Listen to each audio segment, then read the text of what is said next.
အစားတောက်ဆိုတာလူတိုင်းကြိုက်ကြတယ်လေ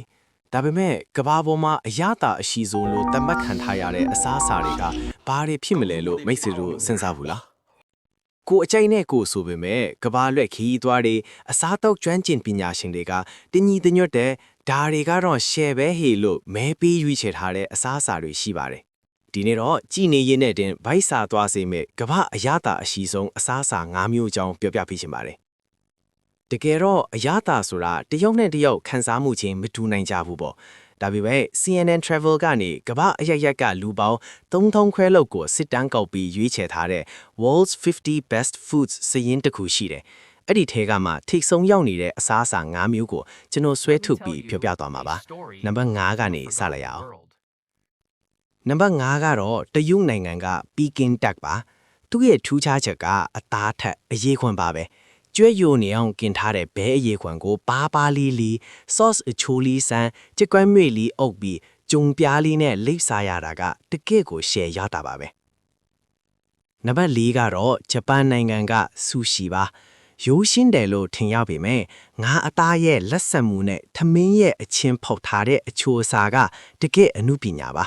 ကဘာပေါ်မှာလူကြိုက်အများဆုံးအစားအစာတွေထဲကတစ်ခုဆိုလဲမမှားပါဘူးနံပါတ်3ကတော့ chocolate ပါဒါကတော့နိုင်ငံမရွေးလူမျိုးမရွေးရဲ့အသေးဆွဲပေါ့မက္ကဆီကိုနိုင်ငံဘက်ကနေစတင်ခဲ့တယ်လို့ယူဆရပြီးအခုချိန်မှာတော့အချိုပွဲလောကရဲ့ဘူးရင်တဆူဖြစ်နေပါပြီစင်းညစ်နေချိန်မှာ chocolate လေးတစ်ကြိုက်လောက်စားလိုက်ရရင်ကိုစိတ်ကြဲလက်ပြောက်ဖြစ်သွားတတ်တယ်လေနံပါတ်2ကတော့အီတလီနိုင်ငံက Neapolitan pizza ပါပီဇာဆိုတိုင်းဒီအရသာကိုမမီပါဘူးသူကဂျုံခရမ်းချက်တီတန်လွင်စီပင်စိမ်းရွက်နဲ့လက်ဆက်ကျက်ဒိန်ခဲအစ်စ်ကိုပဲသုံးပြီးမီးဖို့ထဲမှာအပူချင်းပြင်းပြင်းနဲ့ညံ့ညံ့กินထားတာပါရိုးရှင်းပေမဲ့အရသာကတော့အီတလီရဲ့ဂုဏ်ယူစရာပါပဲကဲနံပါတ်1ကဘာဖြစ်မလဲ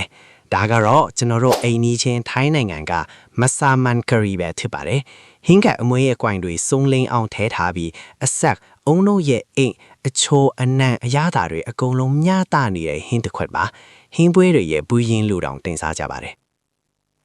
ဒီနေရာမှာစိတ်ဝင်စားစရာကောင်းတဲ့အချက်တစ်ချက်ရှိပါတယ်။နံပါတ်1ရထားတဲ့ထိုင်းဟင်းလျာမစားမန်ဂရီဟာထိုင်းအစားအစာလို့ဆိုပေမဲ့တကယ်တမ်းသူ့ရဲ့မူလဇက်မြစ်ကပရှန် Persian ဘက်ကကုံတယ်ရီစီကနေဆင်းသက်လာတာလို့သမိုင်းပညာရှင်တွေကဆိုကြတယ်။မစားမန်ဆိုတဲ့နာမည်ကမွတ်စလင်ဆိုတဲ့စကားလုံးကနေပြောင်းလဲလာတာလို့တောင်ယူဆကြတယ်ဗျ။ဒါကြောင့်ဒီဟင်းပွဲကယဉ်ကျေးမှုနှစ်ခုပေါင်းဆက်ထားတဲ့ပြရုပ်တစ်ခုဆိုရင်လည်းမမှားဘူးပေါ့ကဲပြောရင်းနဲ့တောင်ကျွန်တော်ဖိုက်စာလာပြီးဒီ5မျိုးထဲမှာမိတ်ဆွေတို့မီးစမ်းဖူးတာဘယ်နှမျိုးရှိပြီလဲကိုစိတ်ထဲမှာတော့ဘယ်အစားအစာကနံပါတ်1လို့ထင်လဲ comment မှာဝင်ရောက်ဆွေးနွေးတော့ကြပါအောင်နော်နောက်ထပ်ဗဟုသုတအရာစရာဗီဒီယိုတွေမှာပြန်တွေ့ကြမယ်